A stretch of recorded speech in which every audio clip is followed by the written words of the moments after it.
now, our friends at SaharaGaming have sent us something new to take a look at, and yes, it is a case, but it is a case with a little bit of a difference because this one is going to give a little bit more love to that Micro ATX we all like.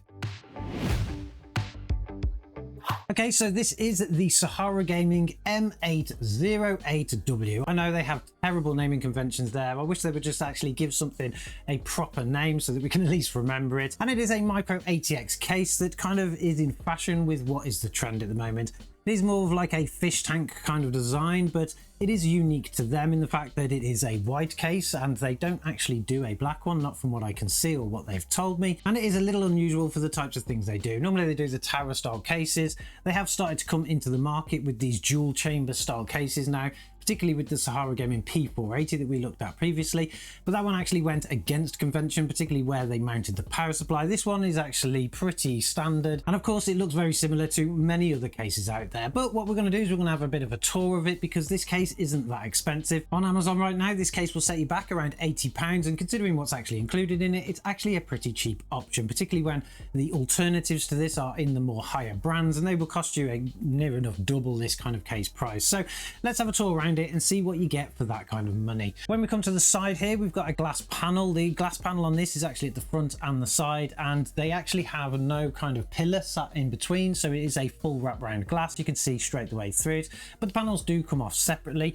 For the side panel, you remove it simply with these thumb screws in the corners. I'm not a big fan of this anymore, to be honest. A lot of modern cases nowadays come with the ones at the back and then it just lifts out, but SaharaGaming have continued on to use this kind of mechanism, and to be honest, it doesn't look too bad because they've actually used these nice little silver screws, so it blends in really well. Along with that, the panel actually does come with a kind of coating on the inside, so you've got this white strip all the way around the edge, and obviously not at the front, otherwise it wouldn't be pillarless, but it actually hides the metal frame, so that's actually not too bad. It's nice when people actually include that because it does make your build look a hell of a lot better. Once you've removed the glass panel, you can see that it is a nice thick tempered glass. It is 5mm, so you're not going to have a problem there. I would kind of think that this is quite difficult to actually shatter, but people do tend to do it. When it comes to the front panel, it is exactly the same. It is a 5mm thick tempered glass, and it does appear that you can actually remove it. All you need to do is actually just remove these little screws from the top here, and there'll probably be some in the back there. And there's a bracket actually mounted to the glass, and it should slide out and pop up. I don't believe they actually do any of the kind of fronts for this. In particular, with their P480, they did a mesh panel that you could replace it with. I haven't seen anything like that on this case, so maybe that is just in case you need to actually replace it if you break that panel, but you shouldn't have to because you shouldn't really need to be taking that one in and out. As we can see inside the case here, we've got plenty of space for our components. We can fit a great big graphics card up to here. I think it's nearly a 400mm graphics card, so that's going to be able to fit pretty much most graphics cards out there. Obviously, we've only got space here for a Micro ATX motherboard, but you can also fit an ITX board if you want to. We have 5 PCIe slots, which of course is pretty standard for a Micro ATX case. But then when we come to the cooling options in here, they've actually included quite a bit. For cooling in this, you can actually fit up to a 360mm radiator in the bottom, or that's 3 120mm fans, a 360mm radiator in the top, or again 3 120mm fans, a 120mm fan in the rear, which is pretty standard, and then you have this back panel here, which generally goes with the dual chamber style cases that we get nowadays, where you can fit up to 2 140mm or a 280mm radiator, or 2 120mm. That brings a maximum 120mm case fan capacity up to 9 fans, so if you are going to want to pack this out full of fans, make sure you consider that in the price as you do it. Speaking about fans though, they do actually include some in this case, and they are from their brand new range.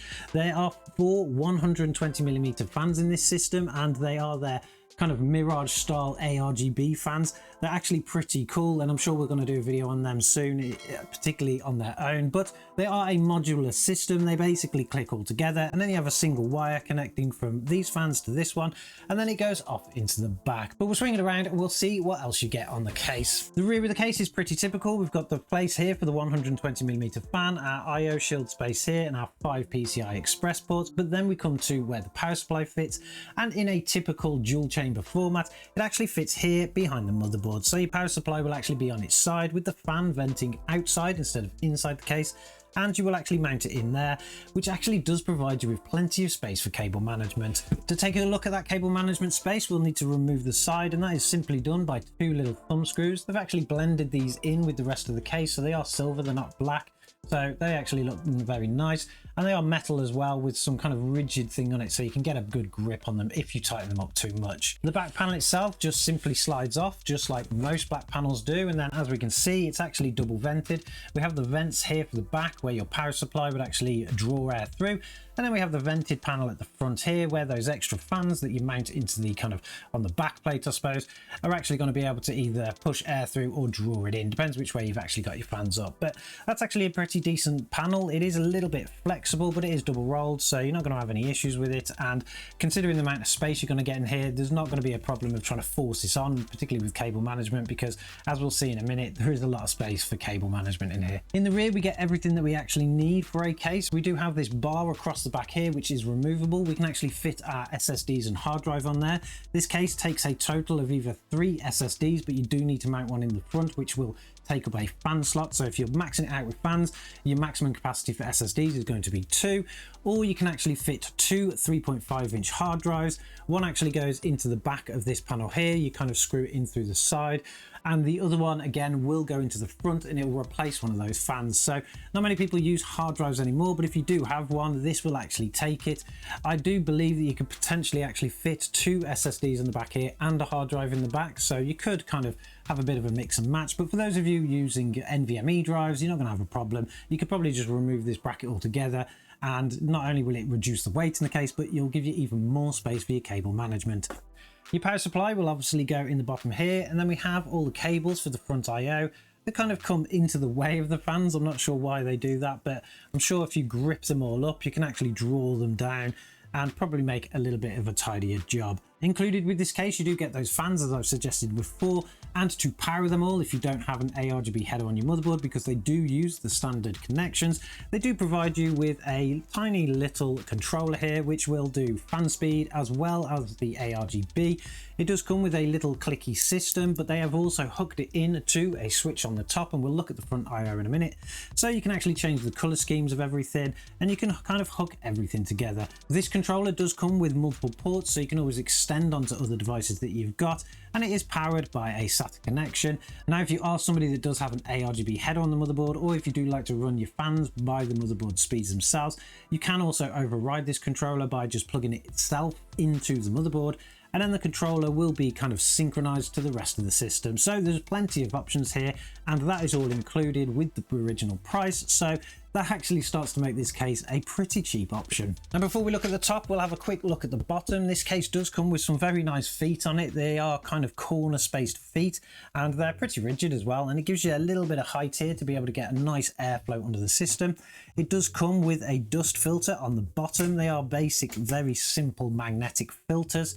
They just come off just like that, and that's obviously where you can fit your fans. If you are having this as an intake and pulling air up through the bottom of the system, you'll want to, of course, fit this dust protector, but if you are going to exhaust there, you could probably remove it and it wouldn't be a problem. When it comes to the top, we have a very similar system here. If we just pop the case around like that, we can see that we have our front I/O on the front here. That actually is towards the side of the case. It's not really on the front, so hopefully them wires don't actually get in the way of the fans when you install them, but I'm sure we could probably do some kind of magic with cable management there.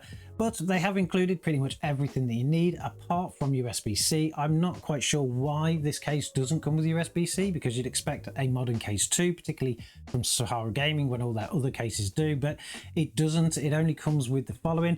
We have a power switch, we have a reset switch, we have one single USB 2 connection. I'm not sure why we're including USB 2 connections nowadays, because most motherboards are just not going to use them. You're going to have either USB 3 or you're going to have USB-C.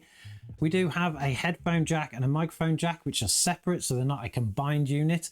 We then have two USB 3s, which is actually perfectly fine. People still use USB 3. It is pretty good standard still.